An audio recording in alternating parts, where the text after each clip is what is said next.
Greetings, all you fine people. It's the two of Hello. us. We're here, and we're going to do the super chats that we missed out on the other night because we can never get through them all. It's just impossible. So here we are, and we're going to do our best to answer them. So I'm just going to dive right in. I think not going to waste your time with any pointless preamble. The last one that we got here is from Practical Flumbo, who said, Ahsoka is a Potemkin TV show, a pretty facade propped up by the flimsiest of supports. Behind its shiny veneer is a desolate wasteland containing naught but the faint echoes of delightful memories from a long, long time ago.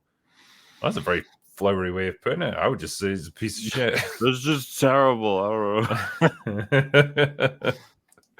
know. Yeah, but fair play, man. RIP Star Wars. I can see where you're going here. Says hashtag thick Thrawn. He was very thick, actually. Yeah, A little too thick, maybe. Yeah, I think Thrawn put on some COVID weight, I suspect. Yeah, he's not into ab crunchies in a galaxy far, far away. Never mind. T1S says, what are you guys planning for Open Bar 69, bro? I don't know. We're going to have to get lots of innuendos in there, though, I think. Oh, my, yes. So we just get like an all... Should we get like an all-female guest panel and just make them wear like really skimpy tops? I think no, the fans wouldn't want that. I know, you guys. You don't like that kind of thing. You guys want to see us talking about numbers like 69. What are the numbers match in that fun way? Yeah. Maybe some spreadsheets, talk about taxes, something like that. We can do 96 as well. We can do loads of kind of references there. There's unlimited fun to be had with numbers, I'm sure. Yeah, we'll think of something good for you. Yeah. Rumple Foreskin says, hey Drinker, hey Mauler, I hope you boys are having a good night. Just wanted to thank Drinker for giving a shout out to the awesome movie Life is Beautiful. Thank you very much. I mean, what can you say about that movie apart from like it's fantastic and yeah, one of the all-time good ones, that one. Very fun to review. I don't know if fun's the right word, but a pleasure to talk about anyway. Anon42 says, I want to express my appreciation for all of you and ask a very important question. For me, what is your favorite scotch? I get asked this a lot. It's usually Lagavulin. You know, I can flip-flop a little bit. It depends on what mood takes me, but Lagavulin, Highland Park, and Talisker usually go down pretty well for me. So if you want to give me 3 bottles of them, I will not complain. I'll defer to that guy. I don't have a favorite scotch. I'm so sorry. It's like, what's your favorite Scotch, Muller? Dead Man's Fingers? Yeah. Even though it's a rum, I know. There's nothing wrong with rum, I tell you. There's some good ones out there. Next one is from Derek, who says, I watched Mouth of Madness the other day. Sam Neill going insane should be a subgenre. I think Sam Neill screaming in absolute terror should definitely be. I got a real soft spot for that movie. I don't know if you've watched it at all. In the Mouth of Madness, yeah, it's one of the. It might be the best Lovecraftian movie, like adaptation, because there's a lot of them, and a lot of them suck. Yeah, it really just goes all in with the the Lovecraftian monsters, the reality bending, not like insanity. Yeah, and I think Sam Neill's great in it. You even get a little cameo from Vigo the Carpathian, which is great. Good old Sutter Kane. Yeah. The Vigo guy is like one of the villagers who tries to rescue his son. And it's like, I don't know, they overdubbed him or something. So he's got an American accent because it's like he's actually German or something like that, the actor. But yeah, it's fun. Samson the Mighty says, with all the Chuck Norris comments, nobody talks about the one injury that he's sustained. He broke his ankle doing a roundhouse kick on Bruce Campbell's chin. Sadly, all images were destroyed. Thoughts? I can see that happening, actually. Wow. Bruce Campbell has a mighty jaw. He does. Hard to defeat.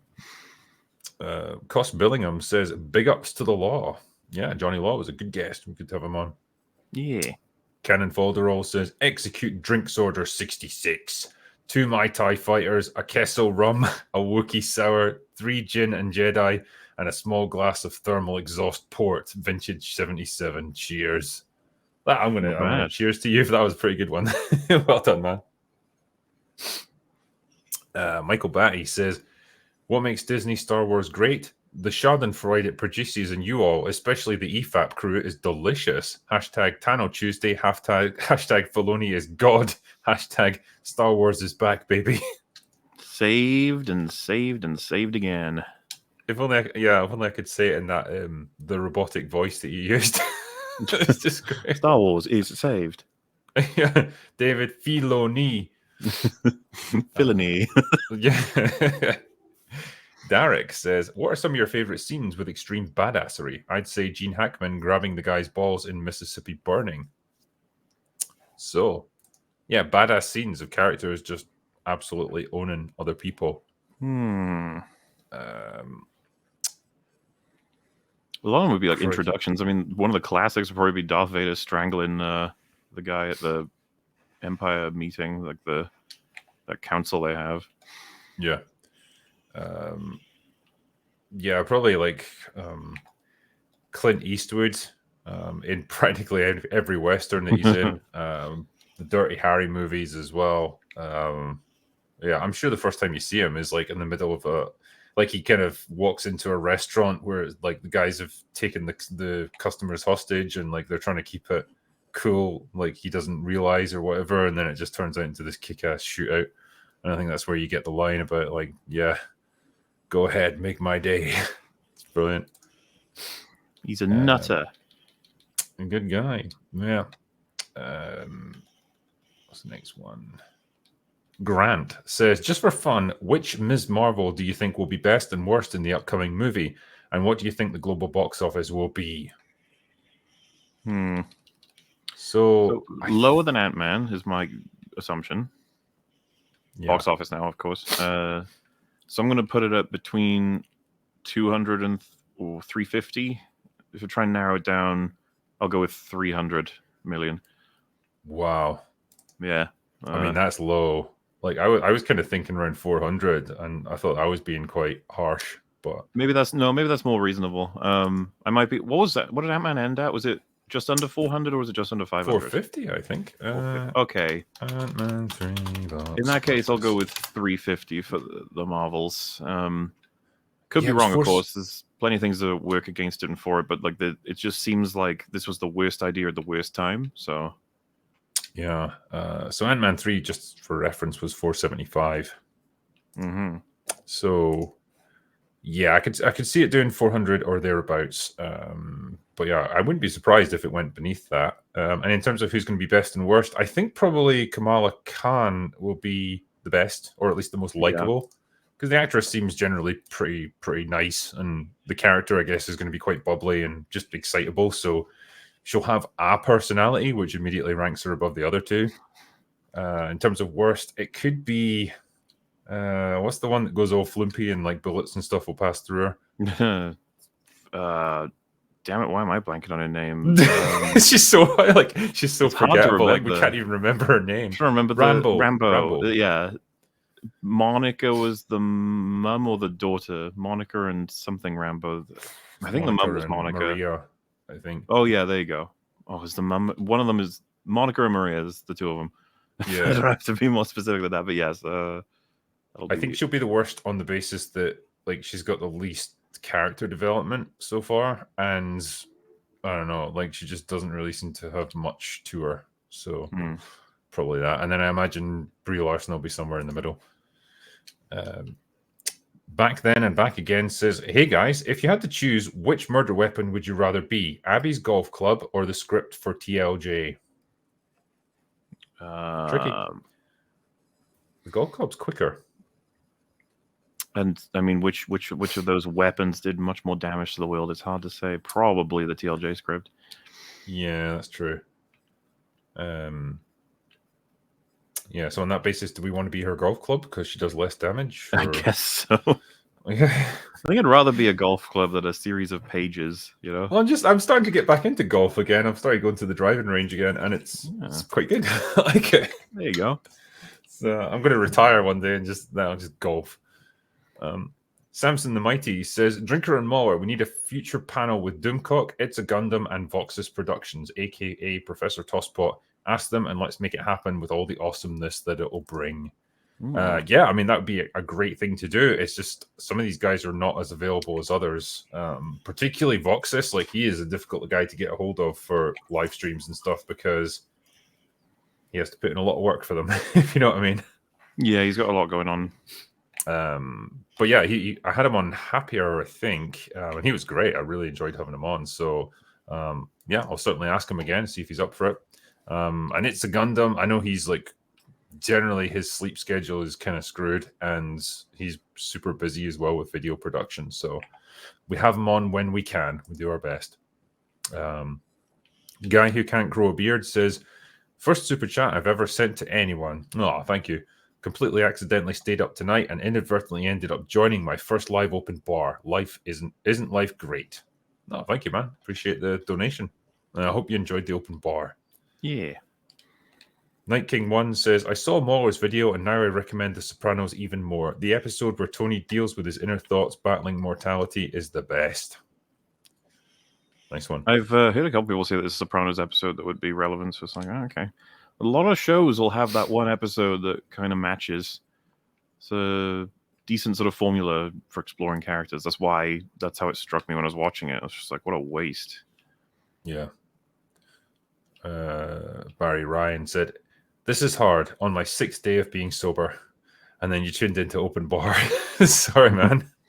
I hope you're able to keep it going, though. Firmament Maintenance says, hello, panel. Have you seen the last episode of Futurama? And if so, what are your opinions? So when they say last, I assume they mean the newest last, because there was the first cancellation, the second cancellation. Yeah. So I haven't seen the latest last. I'm 3 episodes off seeing the whole thing. Okay. Fake YouTube says, Mauler, you don't know Primus? Les Claypool? Listen. Okay. There you go. Listen, Mauler. All right. Looky here. Yeah, Look Chops. here, listen. Yeah, real talk now. Real talk. Chops says, sup, Drinker and Mauler recently started Homeland and wondered if you guys, wondering in your guys' opinion, is it worth watching? The finale of the 3rd season has me pissed and I don't know how to continue or not. Cheers. I liked Homeland, but it definitely outlived its premise. I think particularly once Damian Lewis was out of it, and it was Claire Danes who just had to carry the whole thing. I think it lost its way a little bit, and it just felt like it was meandering from plot line to plot line. But the first couple of seasons were really good. I liked it. It kept you guessing. I don't know if you ever watched it. I think I saw season 1 of it back in the day, but I've completely forgotten everything about it at this point. Right. Yeah, he's like he'd been captured in Iraq, I think. He was like special forces and held prisoner for a long time. He miraculously rescued and brought back to the States, and he's like, adapting to family life again. But like people have him under suspicion that he's like a mole or something, or a sleeper agent. So it kind of plays with that a lot, and it's good. Safety Briefer says, I was shocked when the planet of the baddies wanted to get to an Ahsoka. Sorry, when the planet that the baddies wanted to get to in Ahsoka was named Druida, the planet from Spaceballs. Is that true? It'd be funny. I wouldn't be surprised. Roger Rubio says, have a cold one on me, Drinker. Appreciate you all. Thank you very much, sir.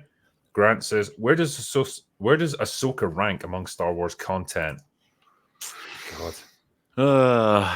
Can we just rank it amongst the TV shows? That would probably make it easier. Certainly.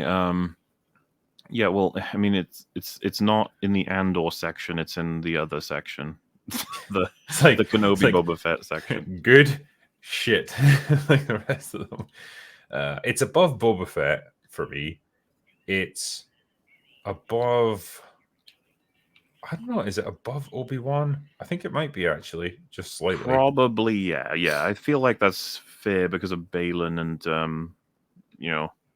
there's some things that are, like, decent and neat. Kenobi was, like, a fucking farce. It's still beneath Contempt, but it's above those shows. And then probably beneath Mando Season 1 and 2. Don't know about 3 because I didn't really care for watching it. 3 was awful, so yeah. So it's kind of in the middle. of the pack of the shit shows in Star Wars. I think that's probably where we'd put it. Axel's Abode says, last episode was meant to be an important character moment, I think, for Ahsoka. Yet afterwards, it isn't even mentioned. And then she isn't even in the next episode. Why would you do that to your character? Because the narrative in this show is fucked. Yeah. It's pretty embarrassing. Obviously 7 and 8 when they come out, that's when we're gonna get a lot of Ahsoka and big ol' Thrawn doing his thing. I'm worried now that the final payoff of the whole series will be Thrawn escaping and arriving to the regular galaxy, and it'd be like, oh, I thought that was gonna be like the premise of the show, not the fucking ending. No, that's like when you think about the amount of time they've got left, that's all they're going to be able to do. Pretty much, like his arc is not going to get resolved in what's left, like 2 episodes.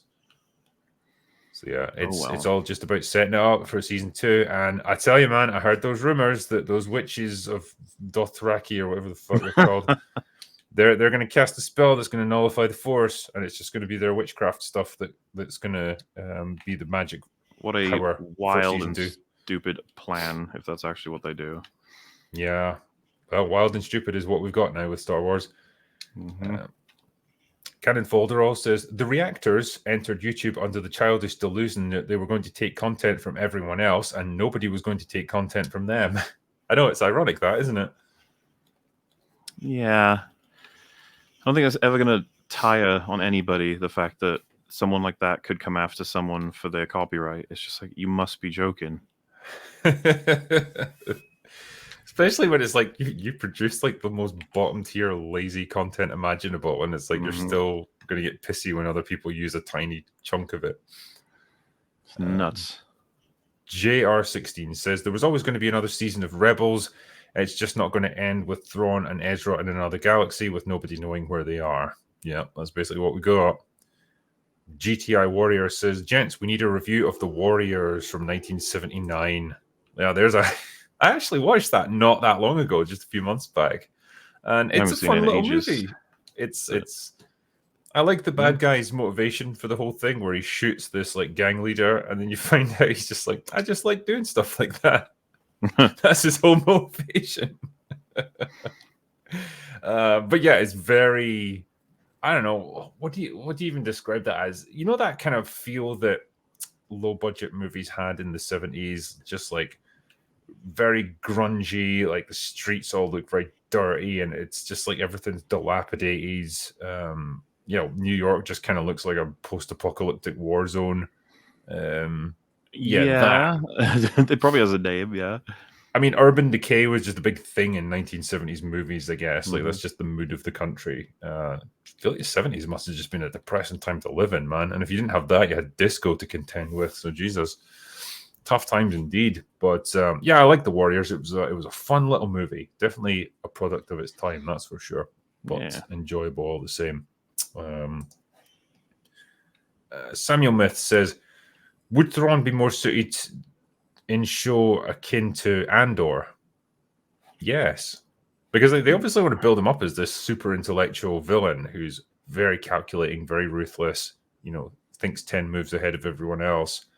The problem is he's written by an idiot, so that's all you're going to get from this. But if he's written by the people who did Andor, you could have a pretty cool villain then. I mean, Andor's writers are much more suited to write someone like Thrawn, but at the same time, Andor doesn't do stuff like that, where there's a celebrity person in universe that everyone's looking forward to making the plot line fucking go forward because everything's so boring. It's like Partagaz I find interesting and, you know, intimidating to an extent.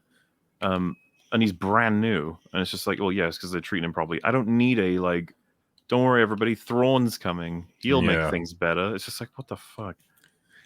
Yeah, it's interesting you phrase it like that, celebrity character, because yeah, that's basically what they are. Like someone who's super built up instead of just low-level people who just do their jobs really efficiently, but they're intimidating because of what they do and what they accomplish on screen, instead of you being told that they're really scary. Because I tell you, man, like this, considering the build-up this guy's had, he has not lived up to it.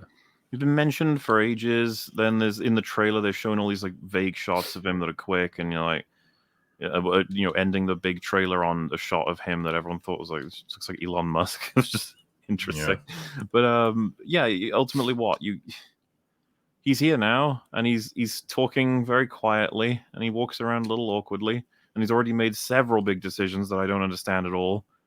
And I feel like that's going to be the formula with Thrawn that he's going to write him with. He's going to make him have multiple motivations and ideas at the same time. And it's just like, isn't that interesting? He's kind of like keeping all the plates spinning. And you're just like, no, it just looks dumb as fuck. I don't know what the hell he's doing. And I have a feeling that since we've already had half an episode with him, and I'm already like underwhelmed, we're not in for a good future. Yeah. Because it's been rosy up until now, obviously. Yeah, of course. Dixon Butts says, I need to get my hands on Melissa McCarthy's agent's number. Damn. Yeah. $14 million she was paid for Ghostbusters 2016. That's absolutely nuts, yeah. And you'd kind of assume that Kristen Wiig was paid similar. You'd assume. They're roughly equal levels of stardom at that point and probably had equal billing. What's the other one? Kate McKinnon was probably less, but even she probably got a few million out of it, I'd imagine, because she was still relatively known. So yeah, they were not worth it. Murcielago says, heard you talk cast strength on Last Open Bore. I recommend Elijah Craig barrel proof. Give it a bit of water unless you've got the stones for 121 proof. Good Lord. That'll blow your fucking head right off. Yeah, I mean, I don't know where you get that stuff, but cask strength whiskey generally is not easy to drink unless you're mixing it with water, like you say. You wouldn't want to have that stuff neat because it's just not pleasurable. Snex says, Hail Drinker, if you're looking for a good quick anime, I'd recommend Bacano, 16 episodes, great story and characters, and set during America's Prohibition era. Well, I hate it already because of prohibiting alcohol. I don't approve. Enjoy when you have the time. Well, thanks for the recommendation, man. I'll add it to my list of anime stuff that I need to watch. John Goetz says, Orlando Bloom in a recent interview mentioned that his pay for the whole Lord of the Rings trilogy was under $1 million. He also said that he didn't regret it one bit and that it was a career Kickstarter. I guess just select your roles better. True. Yeah, to an extent, for sure. I mean, yeah, walking away with $1 million isn't bad if you're a relatively unknown actor at the time. So, yeah, it worked out well for him, I guess. Yeah, that and Pirates near the same time, and it launched him quite a bit, didn't it? Yeah. He ended up in Kingdom of Heaven, for example. Yeah, my favorite movie. And then Three Musketeers, where his career peaked. Yeah, truly, you're never going to top that. Angry Batman says, oh, Christ, this is a tough one. FMK, Hillary Clinton, Madonna, and Lizzo. But why? I'm going to force you to answer this one because I feel like I always field these ones, and it's not fair. You have to take some of the heat. Fucking, I don't know. I'm trying to think of like what benefits I get from marrying them. Can I divorce them theoretically? No, you're with them till death do you part. Well, then Hillary Clinton, she's only got a few weeks left, right? That's not so bad. I mean, you get a lot of money, so. Yeah. And then, if you married her, I guess kill Lizzo and the rest speaks for itself. We're gonna get all these things over and done with quickly, okay? That's the goal. See, if it had been Madonna from 30 years ago, it might have been okay. Now she's just terrifying. So a little bit. Yeah. But yeah, I think you made the right decision with Lizzo. Cole Hauser says Kirstie Alley wanted more money than Shatner. That's all. I mean, okay, so to put this in context, I assume this is a reference to Star Trek. Obviously, she was in the Wrath of Khan. She played Savik. She did not return for the sequel. They just had to recast the role, and it was weird because the new actress looked nothing like her. But apparently, the reason she left she didn't come back is because she wanted too much money and they couldn't afford her. So there you go. I don't know if she wanted more than Shatner because nobody gets paid more than Shatner on Shatner's show. But yeah, there you go. Goob says, Hey Drinker, I saw your negative reaction to hearing Kingdom of Heaven, which I understand for the theatrical cut, but have you seen the director's cut? It's significantly better. Yes, I have seen the director's cut. I think you, if anything, prefer the theatrical. Anything that shortens the experience for me is fine. Yep. It was a tough one for us to review. It really was, because some movies are just so shit that you can have a laugh with. Others are great, in which case you can really enjoy them. And this one was just, I don't think any of us could think of anything interesting to say as we were going through it. We're just remarking on how fucking long it took. Yeah, we obviously still had fun banter and everything. You'll see it eventually. Latter parts of next year, you'll maybe that'll be around about the time. Laparca says, Thrawn in the books is a brilliant, cold, calculating military strategist. In this show, he comes off more like an insipid, unassuming bureaucrat. A little bit, actually. Yeah. Mm-hmm. It seems like a guy who kind of has a higher opinion of himself than everyone else. And yeah, he's not intimidating. I think that's the problem. Dave Filoni's dog says, Hey, drinker, I need a drink recommendation. Specifically one that would numb the pain of hearing or having a hack Star Wars writer putting his finger inside me. Well, yeah, you want to get the strongest stuff you can get then. Absinthe, I suppose that'll numb the pain pretty effectively. Yeah, he'll do a good job. Yeah, you won't remember it the next day, so that's probably the goal here. Shauna Bass says, the Marvels might ride the girl power wave from Barbie. It also has zero competition at the cinema and on TV. Any port in a storm, as they say. What do you all think? That could, it's possible. Because I'd suggested, like, if it had come, imagine if the two of them had come out around about the same time, you could have had like marvelly. I don't know what would you call Marby. Marvelly. Like, yeah, two girl power movies, neck and neck at the cinema. Like, they could have fed off each other in the same way that Barbenheimer did, and it might have done phenomenally well. Who knows? But yeah, I don't know. I mean, there's not a huge amount out at that time of year. Maybe it'll do well, but I don't think so. Yeah, I think I could be completely wrong. Could end up making a whole billion. Who knows? Yeah, I don't think so. But yeah, I think the wave from Barbie will have well and truly subsided by that point. Mm-hmm. Rosie McRose says, have either of you watched The Leftovers? No. Sorry, man. Jesse George says, cheers, critical drinker. Here's some drinking money. Don't spend it all in one place or on one woman. Yeah, thanks, man. JD says, bold prediction for Joker 2. It's a Harley Quinn movie in the vein of Fight Club. Harley is the narrator and Joker is Tyler Durden. No, don't do that. Ian says, Dave Filoni sucking up to Kathleen Kennedy for years reminds me of saying, most people would rather be the captain of a sinking ship than the first mate on a thriving one. I mean, would you though? Like, you get promoted later. I think, isn't this presumably that's a saying, it's supposed to highlight, like, obviously everyone should want to be on the first captain, but man, what people will do to helm like a project no matter what. To put it in better terms, 'tis better to reign in hell than to serve in heaven. Maybe that's his thinking here. I mean, would you really want to be put in charge of Star Wars when it's about to like die as a brand, or already has? I suppose if if you were given the chance to write Mando season 4 and that's the end of Mando, I guess, and they were going to stick to whatever you wrote, you probably would take the chance, right? But if the options were that, or to, if I was given, I mean, look, if I was given complete and total creative control, maybe, in which case, maybe I could do something interesting. But yeah, man, it's a poison chalice, I would say. Estari Azul says, so if the Marvels was changed to a hard R featuring the MCU's first fully frontal space shower scene with Brie, would the film be saved?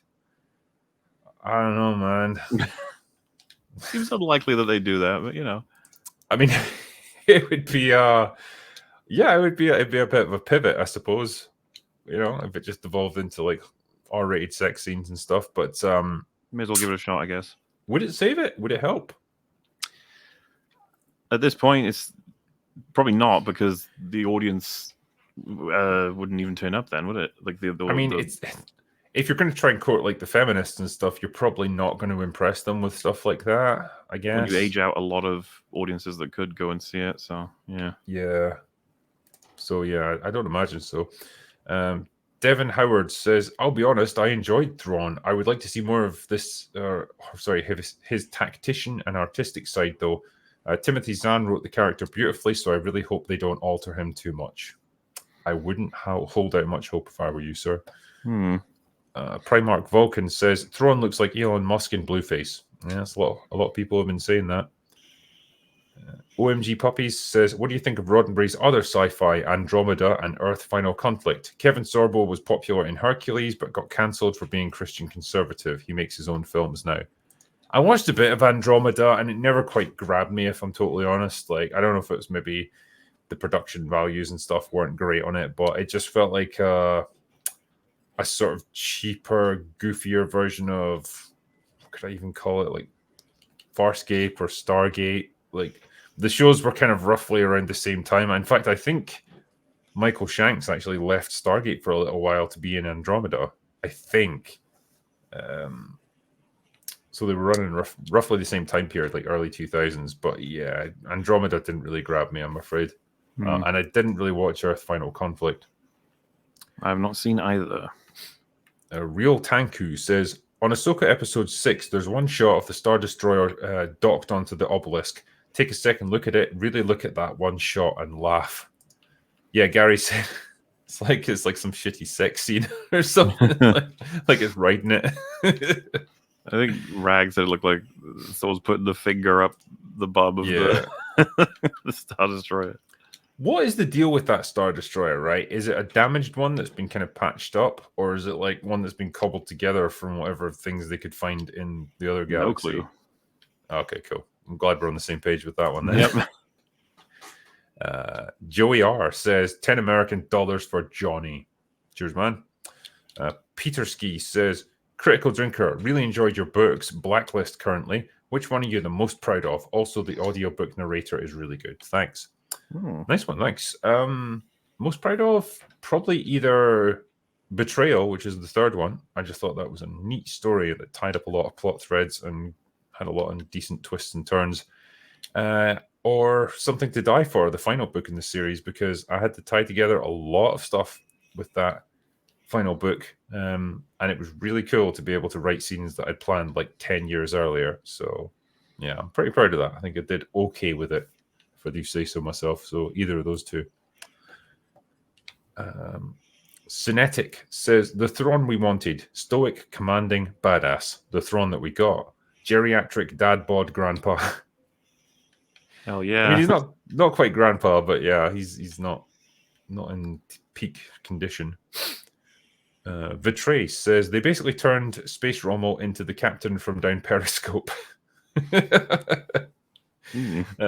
Sparks7907 says, Thrawn was the guy who argued to Palpatine's face not to build another Death Star because it was a waste of resources. He was valued so much that Palpatine didn't even take it badly. Yeah, he was kind of right. Ministry of Wrongthink says, Porkins, I am your father. Thrawn, probably. Could be true, yeah. Long lost dad. No Quarter, No Mercy says, Mauler's channel members should be called long members. I know. Why didn't you think of that, Mauler? Well, maybe they are. There's no real way of knowing exactly what they're considered. Maybe now they are considered that. Who knows? Maybe they call themselves that, yeah. Yeah. Reyes D. Madrid says, Balin should have started teaching Sabine the dark side on the ship, and she takes it. So she takes to it, and so then she has to decide between power and morality. Other girl could get jealous and become bitter rivals. That would have been an interesting arc to go on, actually, if he'd used that time to actually try and sway her to his cause instead of just, treating her as a disposable asset. Have them talk about anything, please. That's all I ever fucking want. And yes, it would be awesome to have it be like, you dark side users, you're all the same. And then Balin could be like, oh, yeah? Tell me all about him. Go ahead. What do you know? Like, fucking idiot child. Yeah. Instead, we got, you find your situation confining? Yes, I'm in a prison cell. And then it's like, I thought yeah. you would have used this time to reflect. It's like, I try not to think about the past. And then he's just like, yes, I understand. Goes away. Bye. What the fuck? It's like one step above the room where people like start a conversation and then go, I don't want to talk about it, and then leave. I don't know why that scene was there. I don't know what it helped. Nope. There's so much fat in the I'm not talking about Thrawn, okay? There's so much fat. Donut Swan says Balin's apprentice, Simple Jack, is my favorite. When I see her, my brain does a happy. Betrace says the best comparable is being a fan of the character of Gollum as portrayed in Lord of the Rings and then reacting like this to the Gollum game. Hashtag Sabine has won the argument. Hashtag Tano Tuesday. Classic. I love all the hashtags. Troy Manser says, keep speaking facts, gentlemen. Thank you, we will. Donut Swan says, Thrawn looks like Brent Spiner in Blueface. He does, actually, yeah. fat Brent Spiner. Jorico13 says, I know we have 2 episodes left, but how would you all reimagine this series if you had complete control? The goal of the series is, how do we introduce Thrawn in episode 8 while maintaining this cast of characters? I mean, I'm not entirely sure we can just rewrite the entire season right now on the fly, but...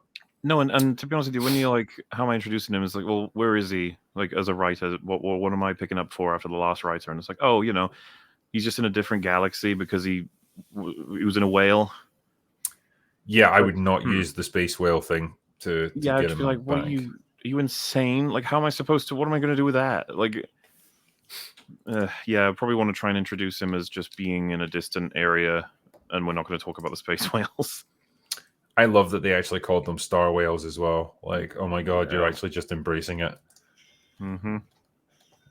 Rob Miles says, Grond. I mean, Thrawn. Yeah, I'm not sure if he's a battering ram, but yeah. Constrained Anachronism says, the Spartan white military outfit could work if it were better made and he was fit and confident. You can make these things work. Just look at One Piece. Yeah, man, the uniform looks like shit. It's the same as Hera. You know, some of the characters look okay. Others are like they went to a fucking dollar store for like a generic Star Wars outfit, and this is what they got. I don't know why there's such a disparity there, but yeah, Thrawn's uniform looks so cheap. Like there's no detail or anything on it. Toilet Seatbelt says 30 rotations around our star, and I've never seen Futurama. Mauler, thanks so much for the latest upload. Your breakdown of that episode of Futurama convinced me to finally check out the series, and I'm loving it. P.S. Yay. The rage was very cathartic. Glad you're enjoying it. There is a lot of good stuff to be found in Futurama for sure. Yeah. Rated M says, random, but I caught multiple clips of the Late Show and was shocked to see a relatively charming Brie Larson with Craig Ferguson. Was it just pre-message Hollywood brainwashing or the charm of a Scotsman? I don't know. I mean, like, there is lots of interviews apparently with her being just chill and having a laugh. Yeah. You know, I don't know if like surrounding this movie or the sort of sudden elevation to a different level of fame and attention just kind of got to her and she became like quite prickly. Not sure. I haven't seen any real interviews with her recently, so I don't know if she's like changed her demeanor or what. Maybe she has. Night King ones. Was that sorry? Neither have I. I haven't really got anything on how she's doing. I suppose we're not going to get it either because, like, if they're on strike, well, she can't promote the movie, so you're not going to get any interviews about her thoughts on this film or anything, I guess. Night King 1 says, I saw your extra shots, more Italian films. I recommend The Bicycle Thieves masterpiece. Yes, that is a good film. Yeah, I'll need to give that a review. Samurai Smack says, One Piece live action is the same. All of the meaningful stuff that was carefully created is all messed up. Fans are happy that the OP is now in the mainstream limelight, regardless of poor execution. Real ones give it 2 out of 10. Ooh. Well, that's a voice of dissent there. Well, I mean, we got nothing to compare it to because we're not like familiar with the anime, so we're just kind of going off its own merits. But I guess I kind of enjoyed it. Mm-hmm. Same. Stephen D says, guys, what would be your essential TV and movie history of all of World War II thinking Dunkirk, Stalingrad, Band of Brothers end with Oppenheimer. Christ, yeah. So top war movies, I guess. I mean, you're going to have Saving Private Ryan in there. Yeah. Enemy at the Gates, I really liked. Mm-hmm. The Longest Day, probably A Bridge Too Far. Bridge I've on the seen River now. Kwai. Oh, you've seen A Bridge Too Far? Yeah, I watched it with Ranks and Free. It's good stuff. You like it, yeah? Yeah, yeah. Did you ever watch Bridget Ray Morgan? I think I recommended that to you. I don't know if you ever got around to it. I don't think I've ever seen that, no. All right. I do recommend that. It's a good war movie. Does Anthropoid count? Well, it does, yeah. It's a true event, I guess. So there's another one that had Mark Hamill and Lee Marvin in it called The Big Red One. And it's about like the 1st Infantry Division. And it's like a squad that went from all throughout the major theaters of the war, like North Africa, Italy, France, Germany, and like they saw it all. And it's based on a true story as well. I think it's the director's own experiences in the war. That's another really good one. Topa Painting says, how do I get better at appreciating films? Just watching passively doesn't seem to work. I feel like I need to do or learn something actively. I mean, there's what aspects, production, writing, any of the individual breakdown moments? Like, do you find that you're watching films and you don't know what was good about the thing you just watched, but you liked it? Is that like the problem? I assume so. Yeah, like it must be like, I guess the appreciation of like what's the director or the writer trying to actually tell us here with this movie, or if it's a particularly good one, why is it good, or if it's got flaws and it's a bad movie, what lets it down. I mean, yeah, what's the best way to approach this? I suppose videos like Mahler's are actually really good to get you started, because he goes into a great amount of depth about like if a character's badly written, why are they badly written, and comparing it to something that was done much better in other films. And if it's obviously more focused on things like Star Wars and the Marvel films and so on, but you can then apply those lessons to basically any film. It's about like understanding what a consistent character is, what an arc is, what a well-developed story looks like. All of those things are things that once you understand what you're looking for, and once you understand when it's missing, you can kind of apply it to any film that you watch. It's just a case of getting a feel for it, I guess.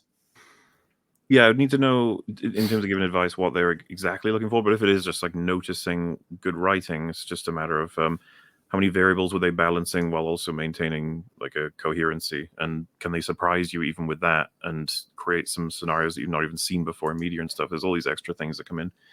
But yeah, just keep an eye on how everything's going. You'll get it eventually. Don't worry. If and by the way, I've watched stuff before where I didn't like it or did like it, and I have no idea why. That happens. Yeah, I'm just like, I did enjoy that or did.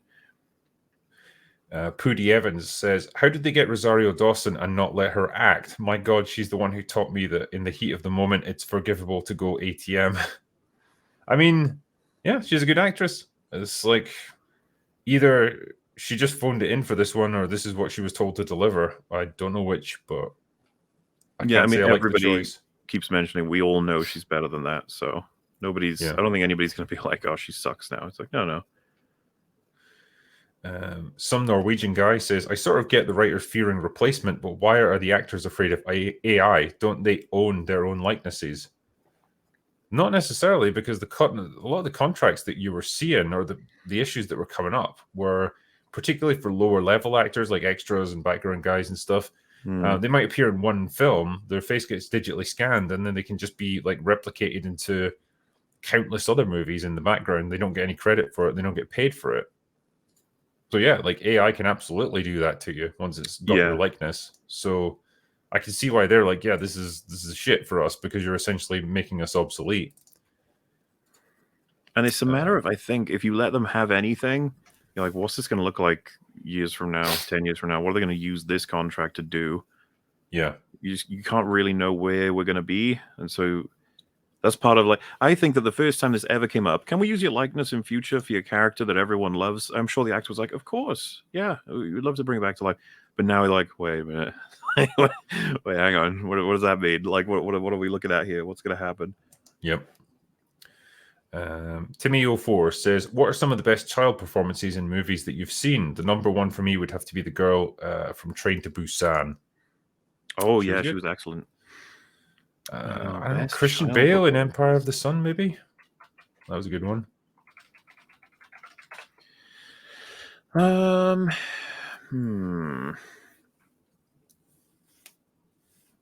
trying to think. There's just not. It doesn't come up that often. I don't think. Like, oftentimes, I think that's why they're asking, right? Because children are often shit. No offense. Yeah. I would have to be Princess Leia from the Obi-Wan Kenobi show. She was just fantastic, powerhouse performance there. I'm trying to think if any come to mind. I like the girl in Logan. Yeah, she was decent actually. You know, she could do a fair bit of like emoting, I guess. It was Chloe Moretz, Grace Moretz, I think it was, in Kick-Ass. I can't remember how old if she would still count, or she's too old at that point, but she was only like 10 or something. Yeah, she'd still be a kid. Obviously, like Macaulay Culkin and freaking Home Alone. Brilliant, you know. Very likable in the role. I saw relatively recently this disaster movie that was based around a tsunami that had happened. I can't remember why I was watching it, but Tom Holland is in it, and he's like super young. He was like 10 or something, and obviously he was very good. Yeah, like I guess you can sometimes see, you know, when someone's got potential. Pooty Evans says, Drinker, as a book writer, are you worried about AI replacing you? Not sure why show writers are so worried, but game and book writers are not. Yeah, I mean, I guess maybe like creating something as complex as a novel is a bit more. There's a bit more to it than just a TV episode or a script or whatever. But yeah, I guess it can do it eventually as well. Yeah, who knows? Maybe I'll be out of a job there as well. I don't know where it's going. I don't know where it all leads and what if AI replaced all of entertainment and creativity. I don't know. Maybe one day or whatever in the far distant future, but I don't think we're anywhere near that yet. Yeah, it's a bleak world to think of. Like, you know, humans are no longer capable of creating their own entertainment. We need machines for that. I know, and well, I think as people have pointed out, like it doesn't really create new stuff; it just samples old stuff and then like reinterprets it. And so, well, eventually there's going to be so much of that piled up that it's just going to be like essentially a copy of a copy of a copy of a copy, and like maybe it'll just start to degrade to the point where everything becomes shit. Maybe that's what's happening. I feel like already. People they'll just. I think say you watch one of your favorite movies of all time. If you then found out it was made by AI, I think that's going to have a really significant effect on people being like, "Oh, actually, then, you know." Well, yeah, I mean, I guess you want to think, right, that whatever thing you experience, whatever piece of art it is, whether it's a picture or a piece of music or a movie or whatever, that human made it with intent. You know, some kind of artist did it because they had a story they wanted to tell, or they had an idea they wanted to communicate. Like it's human connection, isn't it? It's like someone else's expression put down in front of you for you to reinterpret. The idea, though, that it's just a machine running an algorithm, like, and it didn't even like the machine didn't want to create a piece of art. It's not got any like soul or any desire to make things. It's just told to do it. That's just so depressing to think of. Dyrus says Tom Conkle's Indiegogo Island in the Stars campaign. He's going for old school sci-fi adventure meets steampunk. You want fresh and new? Go indie. That's true. Julio Scissors says, good to see Johnny Law on the panel. He's another great addition to the crew, and I hope he's back again soon. I'm sure he will be. Max G says, Drinker and Muller, I urge you to play Star Wars Unleashed 1 and 2. Story and characters are leaps and bounds better than anything Disney has released. Starkiller is better and stronger than Rey or Ahsoka. Also, the end choices and DLCs give you some dark outcomes.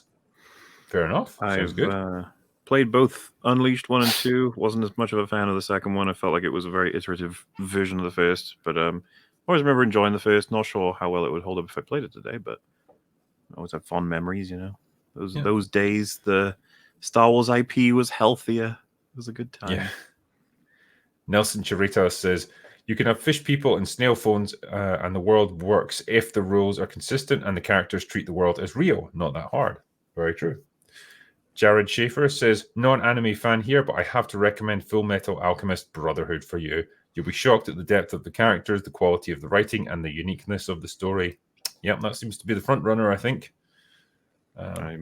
Easy recommendation. Tiago Toshimi says, Henry Cavill will produce a Warhammer 40k series for Amazon. The guy's a super fan of the material. Imagine how out of this world this could be if they respect the source material for the Emperor. Yeah, man. I mean, if they get it right, it could be amazing. I just hope they do. Albert Nada Retro says, boycott the Expendables 4. They replaced Cruz with 50 Cent, even though he harassed Cruz for speaking up about being an assault victim. Wow. Did not know that. Yeah, I don't know more about the behind the scenes for that with Terry Crews. I mean, the movie's completely flopped anyway, so I don't think it matters much whether we boycott or not. Ty Quick says, have you thought about voicing groundskeeper Willie? Yes, every day. Arya says, grease me up, woman. Yeah. That's it, Skinner. You've slapped your Willie around for the last time.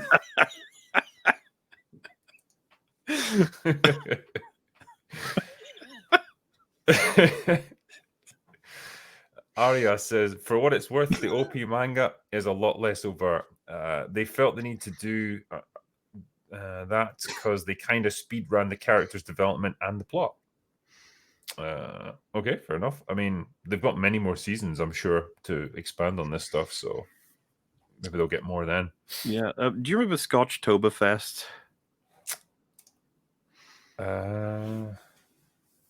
That's the episode of Simpsons where they basically try to lay a trap for Bart, the school, but the only person who doesn't know that it's not real, I guess, is Willie. And so the principal's like, we're celebrating Scotchtoberfest, which is like Scotland's Oktoberfest.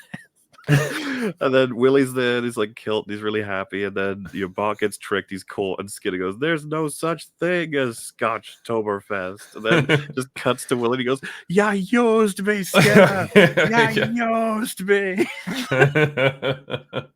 It's funny as fuck. He's got some good lines as Willie. What's